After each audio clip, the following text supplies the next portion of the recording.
अदालत से आज कुछ ऐसे रिमार्क्स आए हैं या चीफ जस्टिस ऑफ पाकिस्तान के रिमार्क्स से इस बात का आइडिया होता है कि वो अब ज़्यादा तवालत चाहते नहीं हैं। मेरी सुप्रीम कोर्ट ऑफ पाकिस्तान से गुजारिश है और बड़ी हम्बल गुजारिश है, आप हमें बुलाइए, हम आपको बता सकते हैं, एक एक फैक्ट बता सकते हैं, बंदों के नाम बता सकते हैं। एक ने तो ये भी कहा कि टांग के ऊपर टांग रख के ना दूसरे हाथ से टांग खींच के बीच में से दो कर देंगे, चीर देंगे।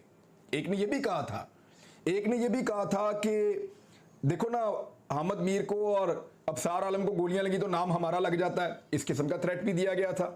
आप हमें बुला लें, हम ये फैक्ट्स आपके सामने रख देते हैं।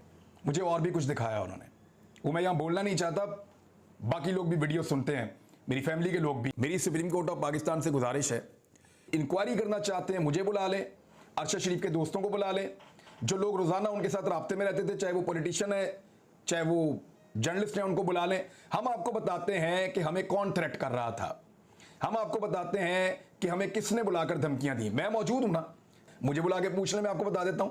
आप साबिर शाकिर से पूछ लें, उनको किसने कहा कि हम तुम्हें जहाज में से उठवा लेंगे, और कौन उनको दबाव डालता रहा कि पाकिस्तान वापस आओ वरना तुम्हें हम जहाज में से उठा लेंगे। ये बात उन्होंने सेनेट की जो कमेटी है उसके अंदर भी की है।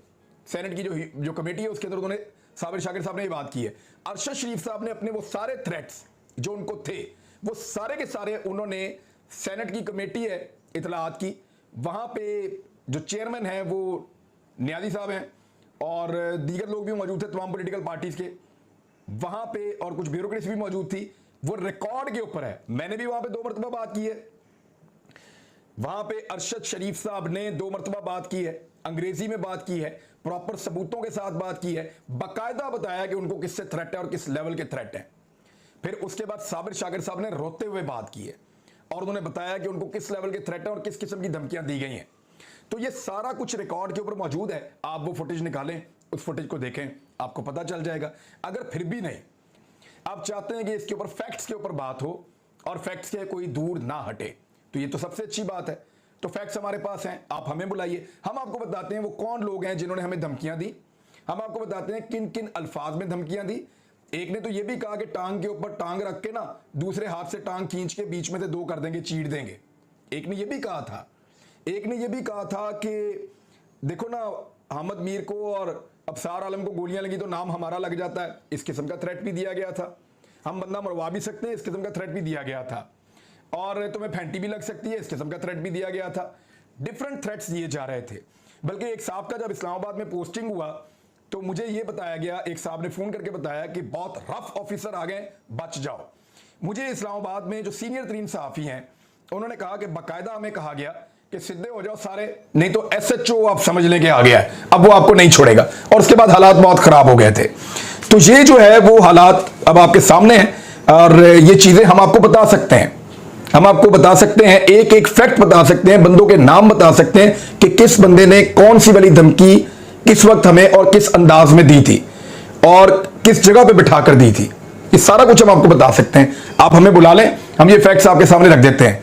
अरशद शरीफ साहब मौजूद नहीं है, उनके ऊपर जो पर्चे हुए, मेरे ऊपर जो पर्चे हुए, समी इब्राहिम पे जो पर्चे हुए, साबिर शाकिर पे जो पर्चे हुए, बाकी लोगों पे जो पर्चे हुए, उन सबका पैटर्न एक ही है।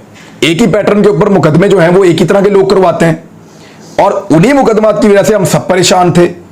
तो आप हमें बुलाकर पूछ लें, उन मुद्दइयों को इकट्ठा करें और उनसे पूछें कि उन्होंने किसके कहने के ऊपर हमारे ऊपर ये मुकदमे करवाए, झूठे मुकदमे, बोगस मुकदमे, गद्दारी के और बगावत के।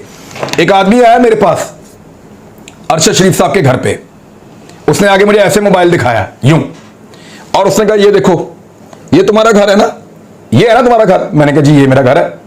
फिर उसने मुझे कहा ये देखें यहां आप ठहरे हुए हैं, यहां पे जो आप इस्लामाबाद में ठहरे हुए हैं, आप इस घर पे ठहरे हुए हैं। और आगे किया उसने एक दफा और उसने कहा ये वो कमरा है जहां पे आप ठहरे हुए हैं। समझ आ रही है बात की आपको? तो मेरी उनके साथ तो 1-2 सख्त जुमलों का तबादला हुआ और वो साहब मुझे धमकाकर चले गए। मुझे और भी कुछ दिखाया उन्होंने, वो मैं यहां बोलना नहीं चाहता, बाकी लोग भी वीडियो सुनते हैं, मेरी फैमिली के लोग भी हैं। बात का खुलासा यह है कि हमें सियासतदान नहीं मार सकते, इनकी ये औकात ही नहीं है, ये इस काबिल ही नहीं है। हमें मारा एस्टेब्लिशमेंट ने और हमेशा एस्टेब्लिशमेंट मारती है और वही सबको मारते हैं। पहले भी वही मारते थे, आज भी वही मारते हैं। और एस्टेब्लिशमेंट जो है वो हमें एक लट्टू की तरह घुमाए इस मुल्क के अंदर। यानी मैंने ये भी देखा कि ये जो FIR होती है ना गद्दारी की और बगावत की, ये बगावत की और गद्दारी की FIR का कॉपीराइट कभी भी सियासतदानों के पास नहीं रहा। ये चरसी भंगी और जराइम पेशा लोगों से करवाई जाती है और इसके पीछे वो ताकतवर एस्टेब्लिशमेंट होती है जिसके पास इन FIR का कॉपीराइट है। क्योंकि अरशद शरीफ भाई ने उनके लिए पाकिस्तान की ज़मीन तंग की गई और उसके बाद उस खौफ की वजह से, उन हालात की वजह से जो उनके लिए पैदा किए गए जाली मुकदमात की सूरत में, उनको ट्रैप करने की सूरत में, उनके पीछे पीछे आने की सूरत में, धमकियां मिलने की सूरत में, खौफजदा करने की हर कोशिश की सूरत में उनको पाकिस्तान छोड़ना पड़ा। फिर उन्हें एक और मुल्क छोड़ने पर भी मजबूर किया गया और फिर उनको दोबारा वीज़ा नहीं मिल रहा था, जिसके बाद वो शहीद हो गए। लेकिन मैं ये बात जानता हूं कि हमें धमकाने वाले कुछ चंद लोग थे जो लगातार ये धमकियां दे रहे थे, लेकिन सिलसिला चलता रहे चाहे रुक जाए, हम नहीं रुकने वाले, हम सच बोलते रहेंगे। अरशद शरीफ सच बोलता रहा, सच बोलते बोलते चला गया। हम सच बोलते रहेंगे जब तक जिंदगी लिखी है तब तक जी। तो नाज़रीन, आपने इमरान रियाज की पूरी गुफ्तगू सुनी। इमरान रियाज ने कहा था कि उन्हें अदलिया से इंसाफ की उम्मीद है, अदलिया ही हैं जो हर एक को इंसाफ दिला सकती हैं।